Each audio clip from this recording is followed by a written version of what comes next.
Greetings and welcome to our series of weekly devotionals. Today we're wrapping up our look at the readings for Christmas Eve and offering some thoughts for reflection. I mentioned yesterday the familiar story found in Luke chapter 2.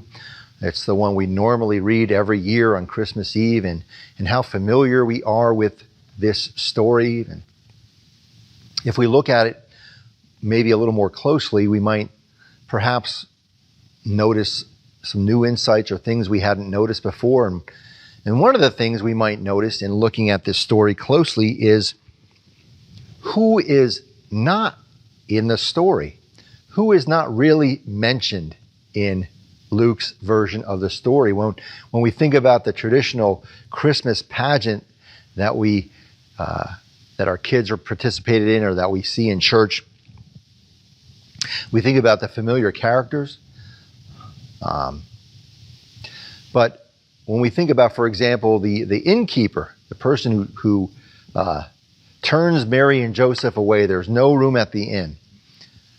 There is really no innkeeper in Luke's story. We often think of Mary riding to Bethlehem on a donkey. No donkey. No donkey in the story. We think of Mary giving birth in a barn or a stable. You guessed it. There's no barn or stable. There's no mention of sheep or cattle lowing. And at least in Luke's version of the story, there's no wise travelers from the east either.